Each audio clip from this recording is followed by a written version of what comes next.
The email hit my inbox at 4:17 p.m. on a Friday. Classic corporate coward timing gives them just enough runway to bolt for their Tesla before you can process what just happened. Subject line, Compensation Review Q3 Adjustment. I'm Warren Hayes, 49 years old, and I've been the Senior Contracts and IP Analyst at StreamCore Technologies for the last 6 years.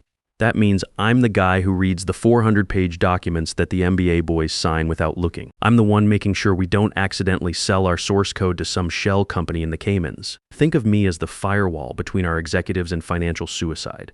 I didn't open the email right away. Let it sit there like a ticking bomb in my Outlook. Took a sip of lukewarm coffee and looked around StreamCore's open office.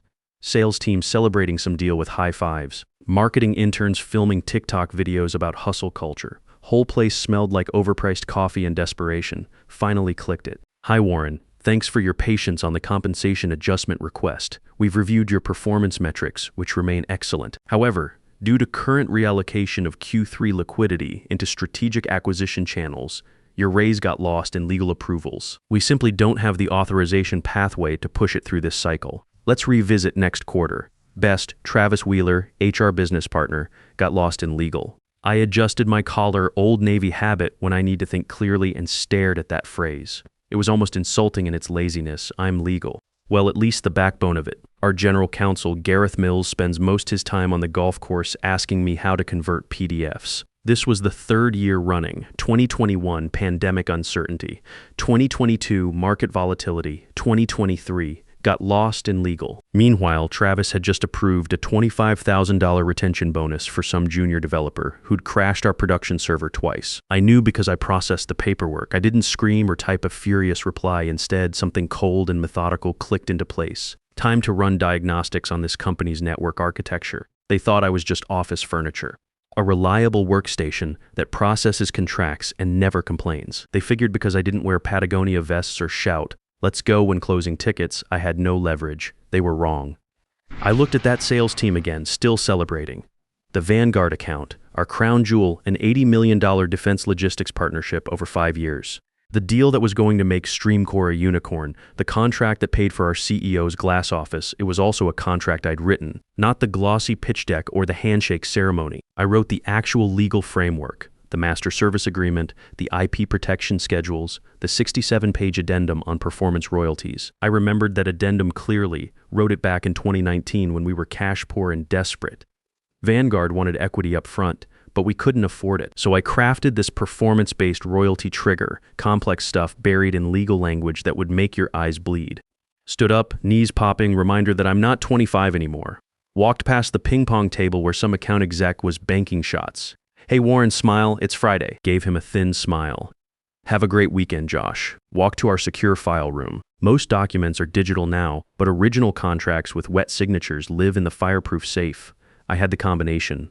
I'm the only one who ever goes in there. Pulled out the Vanguard binder, 3 inches thick, navy blue, flipped to page 51, clause 12D, ran my finger over the text. In the event that licensor achieves 4 consecutive quarters of 99.98% system uptime while processing client data volumes exceeding 10 terabytes monthly, licensor acknowledges that performance royalties of 0.4% gross contract value shall be paid to the designated IP architect within 30 days of milestone achievement, unless waived in writing by said architect. Check the signature page, CEO Brandon Steele's signature. Vanguard CEO, and at the bottom, IP architect, lead drafter Warren Hayes. I closed the binder. The silence in that file room was heavy with potential energy. "Got lost in legal," I whispered. Spent the weekend in my apartment. Modest place since the divorce, but quiet. No ping pong tables, just decent coffee and my Old Navy manuals. I had the contract. Now I needed the performance data. Clause 12D was dormant until triggered by specific metrics.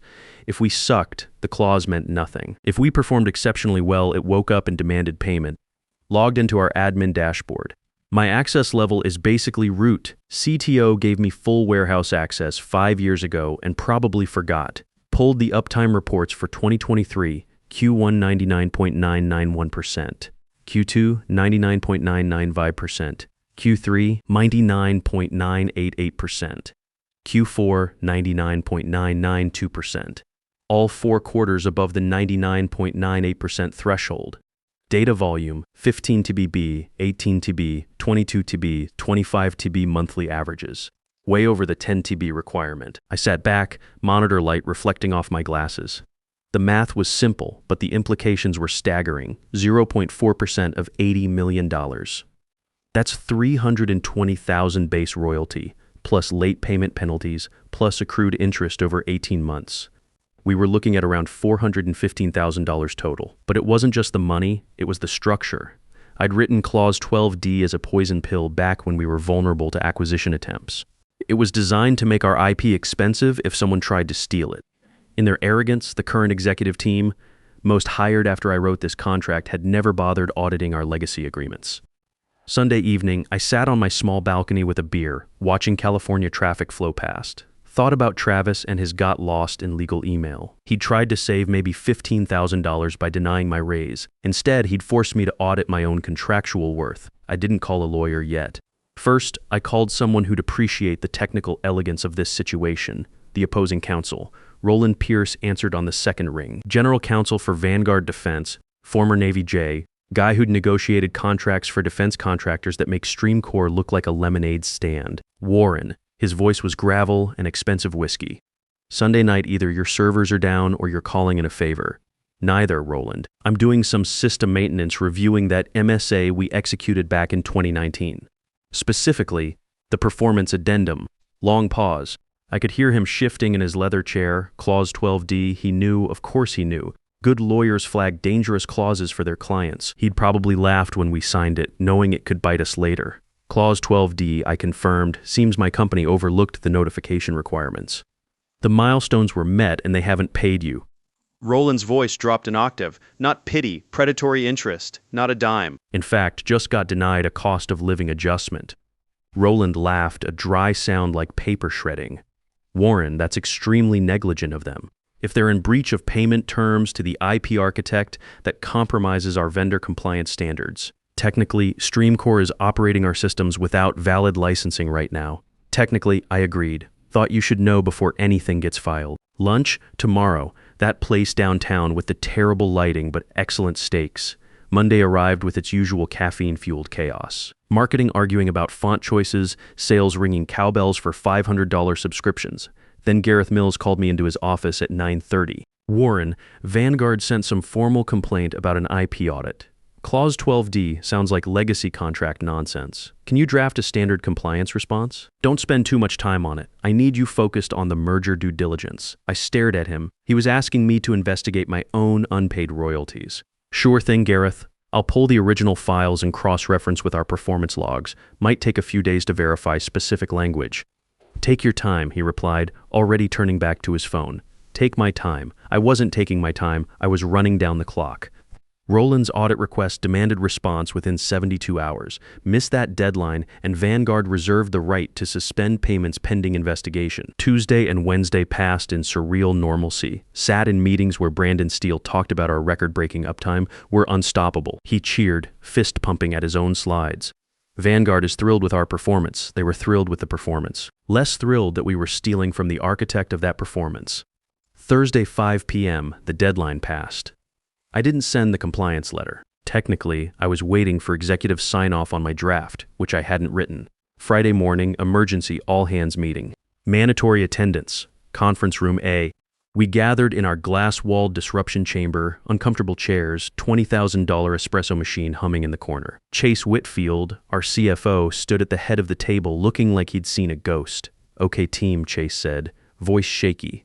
Vanguard payments are delayed this month. Accounts receivable shows the wire transfer is pending some kind of audit. Anyone know why? Kevin Foster piped up, smart kid, junior analyst, too smart for his own good sometimes. Actually, I was reviewing liability reports yesterday. There's a flagged contingent liability in our system. Something about performance royalties, Clause 12D, it's accruing at like 0.4% of gross contract value. The room went dead quiet. Royalties? Chase frowned. We don't pay royalties. We're a say-as-is platform, not a record label. It's in the legacy contract base. Kevin persisted. The system flagged it automatically because our uptime metrics exceeded the trigger thresholds. Chase looked at Gareth. What the hell is Kevin talking about? Gareth looked blank. Probably some old boilerplate. Ignore it. I can't ignore a flagged liability, sir. If auditors see this, delete the flag, Chase snapped. Reclassify as system error. We're trying to scale here, Kevin. Stop looking for problems. I watched Kevin's face fall. Kid was just doing his job. I caught his eye and gave him a slight nod. Smart kid typed the deletion command, but I knew he'd document everything. They just committed financial fraud. Willful suppression of known liability in front of witnesses. I quietly noted the time, 10:14 a.m. Warren, Chase turned to me suddenly. You handle IP stuff. We don't owe anyone royalties. Right, this was the moment I could lie and protect myself temporarily, or tell the truth in a way they wouldn't hear. The contract language is very specific. Chase Clause 12D exists. It was signed by the previous executive team. Whether you choose to acknowledge the liability is an accounting decision, not a contractual one. See, Chase said, turning back to the room. Accounting decision, and I've decided it's zero. He heard you can decide. He didn't hear you're breaking federal law. After the meeting, Kevin messaged me privately. That clause had your name on the draft log. You wrote it, didn't you? Kid was sharp. I hesitated. Didn't want him going down with the ship. Kevin, if I were you, I'd email Chase confirming his instruction to delete that flag. BCC your personal account. Is it that bad? Do it now. Smart kid. 10 minutes later, I got a BCC on his email to Chase. Per our meeting, I have removed the liability flag as instructed. That weekend felt like holding my breath underwater. I spent Saturday with my employment attorney, Elena Rodriguez, sharp woman who ate corporate lawyers for breakfast out of a strip mall office. Laid out the whole thing. The binder, the emails, the got lost in legal rejection. The timeline of ignored Vanguard notices. My notes from the meeting where Chase ordered Kevin to commit fraud. Elena read through everything with mechanical precision. Finally looked up over her glasses. They're spectacularly stupid. They're arrogant, I corrected. They think rules are suggestions. Elena smiled, revealing very white, very sharp teeth. Rules are about to become very expensive for them. Monday morning, 8:45 a.m. Monthly all-hands meeting where Brandon Steele stands on an actual stage. Yes, we have a stage in our break room and tells us how we're changing the world. This quarter is looking incredible. Brandon shouted into his wireless mic, Vanguard is expanding. We're looking at 25% growth trajectory. I stood in the back, near the exit, checked my watch. 8:52 a.m. Double doors opened. 2 men in dark suits walked in. Federal court formal, not tech casual. Behind them, Roland Pierce. Room went quiet. Ripples of confusion from back to front. Brandon stopped mid-sentence. Can I help you, gentlemen? Roland walked straight to the stage. Didn't look at the crowd, looked at Brandon. Brandon Steele, yeah. Who are you? One suit stepped forward, handed Brandon a thick stack of papers. You're being served. Civil lawsuit for breach of contract, IP theft, and willful non-compliance with vendor agreements. Plaintiff, Vanguard Defense Systems. Dead silence. You could hear the espresso machine hissing. What is this? Brandon laughed nervously. Is this a prank? Gareth pushed through the crowd. Roland. What the hell, you had a deadline. Roland cut him off. It expired Thursday. You failed to respond to formal audit requirements. Per Clause 12D and Section 9 of the MSA, Vanguard is terminating the service agreement for cause and seeking damages for unauthorized IP usage. Terminating? Brandon's face went white. You can't terminate. That's an $80 million contract. Was an $80 million contract. Now it's a $95 million lawsuit for breach and IP theft. Chase squeaked from the side. IP theft. You suppressed known liabilities regarding your IP architect's contractual royalties, Roland said, eyes scanning the room until they found me. Your license to use this software is revoked, unless you can prove you've settled outstanding debts to the IP owner. Brandon flipped through the papers. IP owner? We own the IP. Read page 51. Roland said coldly. Gareth grabbed the papers. Scanned them. I saw the moment it hit him. Hands started shaking, paper rattling audibly. The raise, Gareth whispered. The cost of living adjustment. He looked up, looked at the back of the room, looked at me. Every head turned. 200 people followed his gaze to where I stood by the exit. I didn't shrink. Walked forward. Crowd parted. Walked right up to the stage. Warren, Brandon asked, voice shaking. What's going on? I think I said. Voice calm and clear. My raise just got found in legal. Pulled an envelope from my jacket. Elena's letter of representation and whistleblower protection. Handed it to Gareth. This belongs to you. Turned to Roland conference room. After you, Mr. Hayes. 10 minutes later, boardroom showdown. Me and Roland on one side. Brandon, Chase, and Gareth on the other. Heavy silence and heavier implications. Warren, we can fix this, Brandon pleaded. Retroactive raise, 10%, 15%. I laughed. Genuine laugh. Brandon, we're past percentage points. We're talking about federal contract law. It's sabotage, Chase yelled, sweating. You hid this intentionally. I sent Gareth an email Tuesday, I said quietly. Subject, Vanguard Compliance Inquiry. You told me to handle it myself. You didn't read it. Gareth opened his mouth, closed it. He knew I had the email trail. Here's reality, Roland said, leaning forward. Streamcore owes Mr. Hayes approximately $320,000 in base performance royalties, plus $50,000 in late payment penalties, plus $25,000 in accrued interest, plus $20,000 in legal fees. Total, $415,000. Because you instructed staff to delete financial liability flags. Yes, we know about Friday's meeting. You're looking at personal liability for the officers involved. Chase went pale. Kevin's a smart kid, I said. He documented everything. What do you want? Brandon asked. Defeated, I slid a term sheet across the table. Elena had helped me draft it over the weekend. 1. Immediate payment of back royalties and fees. $415,000 total. 2. Formal apology for administrative errors. 3. Reinstatement of royalty clause with penalty multipliers for future delays. 4. Promotion to Director of Contract Compliance reporting directly to the board. And one more thing I added. Full audit authority over executive expenses. I want to review every receipt, every trip, every client dinner. Make sure we're compliant with vendor ethics standards. Chase's eyes widened. He knew what was in those expense reports. You can't, then Roland files the full lawsuit, I said simply. Discovery process finds everything anyway. Your choice, internal audit by me or federal audit by the court. Brandon slumped, looked at me, really looked at me for the first time in 6 years. Didn't see the quiet guy in rumpled shirts anymore, saw the person holding his company's life in their hands.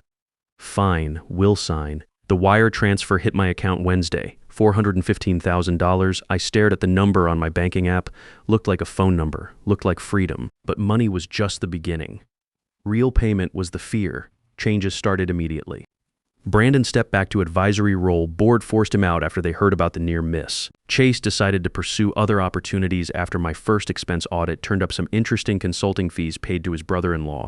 Gareth stayed but broken, sits in his office actually reading contracts now, nods respectfully when he sees me in the hallway. I got the corner office with the bay view, replaced the hustle harder neon with tasteful abstract art. My new title, Director of Strategic Compliance and IP Governance. Hired Kevin as my senior analyst. We have strict policies now. Read everything, flag everything. Never ignore red cells in spreadsheets. Company culture shifted too. Ping pong table went to the basement. Sales bros learned to knock before entering my office. When someone says Warren needs to sign off on this, people check their paperwork twice. Vanguard stayed. Roland and I have lunch monthly now. Don't talk business much. Wine, travel, the eternal stupidity of people who think they can outsmart fine print. 6 months later, got an email from Travis in HR. Subject, annual review compensation adjustment. Hi Warren, your new compensation package has been processed and approved by the board. No issues this time. Best Travis, I smiled, took a sip of my coffee, the expensive imported stuff I expense to the company now. Hit reply, thanks Travis. Make sure you file it correctly this time. We wouldn't want it to get lost in legal again. The settlement amount broke down exactly as Elena had calculated. Base royalty of $320,000 from the 0.4% clause, late payment penalties of $50,000 for missing the 30-day notification requirement, accrued interest of $25,000 over 18 months, legal fees of $20,000, total, $415,000, every penny justified and documented. But the real victory wasn't financial. It was systemic. The company learned to read what they sign. They learned that experience matters. They learned that the quiet guy who actually knows how things work isn't disposable furniture. 3 months into my new role, I discovered Chase had been billing personal vacations to client development for 2 years. Total fraud, $85,000. The board didn't just fire him, they pressed criminal charges. Found out Brandon had used company funds to pay for his kids' private school tuition. Called it educational consulting. Another $45,000 in misappropriated funds. Gareth, to his credit, came clean about his golf expenses without being asked. Repaid $12,000 to the company and kept his job. The junior developer who got that $25,000 retention bonus turned out to be Chase's nephew. Kid couldn't code his way out of a paper bag. We quietly moved him to documentation where he can't break anything important. Kevin got promoted to senior analyst with a 40% raise. Kid earned it. He's the one who flagged the liability in the first place, and he had the backbone to document everything when Chase ordered him to delete it. Elena Rodriguez became our external counsel for employment law. She's expensive, but worth every penny. Having her on retainer sends a message. We take compliance seriously now, my ex-wife called when the settlement hit the news. Tech blogs love a good revenge story. She'd seen the articles about the contract analyst who triggered a $95 million lawsuit over a denied raise. Warren, she said, I always told you that attention to detail would pay off someday. She wasn't wrong. 22 years of marriage, she watched me read every manual, every warranty, every contract. Used to joke that I'd raid the phone book if someone handed it to me. Never thought it would save a career. My teenagers are impressed. Dad went from boring contract guy to corporate justice warrior in their eyes. My daughter wants to study law now, says she wants to fight the system like Dad did. The irony isn't lost on me. I didn't fight the system, I used the system. I used their own contract against them, used their own negligence as leverage, used their own arrogance as ammunition. StreamCore is a different company now, still growing, still profitable, but with actual oversight. Board meetings include legal review of all major decisions. Executive expenses require 3 approvals. Contract modifications need my signature. Travis Wheeler learned his lesson too. Every compensation adjustment gets documented properly now. No more got lost in legal excuses. No more arbitrary denials based on budget convenience. The Vanguard relationship is stronger than ever. Roland told me their CEO was impressed by how we handled the situation, showed we could police ourselves, fix problems, maintain standards. They signed a 5-year extension worth $120 million. That extension included a new performance clause. If we maintain 99.99% uptime for 6 consecutive quarters, I get another royalty payment. This time it's written in plain English, highlighted in yellow, with my signature required for any modifications. Roland laughed when he saw it. Think they learned their lesson. I think they learned to read what they sign, I replied. Sometimes I wonder what would have happened if Travis had just approved my raise. If he'd treated a $15,000 adjustment as routine compensation management instead of an inconvenience to be dismissed. The company would have saved $415,000 in settlement costs, saved millions in legal fees and executive turnover, saved their reputation in tech blogs and industry publications. All because someone thought got lost in legal was an acceptable excuse for not doing their job. Look, if you're reading this and you've ever been told your raise got lost somewhere in the corporate machine, do yourself a favor, read your contracts, all of them. Every page, every clause, every addendum, know what you signed, know what they signed, know what they owe you. The system isn't rigged against you. Most of the time, they just assume you won't read the fine print. They count on your compliance, your politeness, your willingness to wait until next quarter. Don't wait. The leverage you need might already be sitting in a filing cabinet, waiting for someone smart enough to find it. Experience matters. Competence matters. Reading the manual matters, and sometimes, just sometimes, the quiet guy who actually knows how things work gets the last word.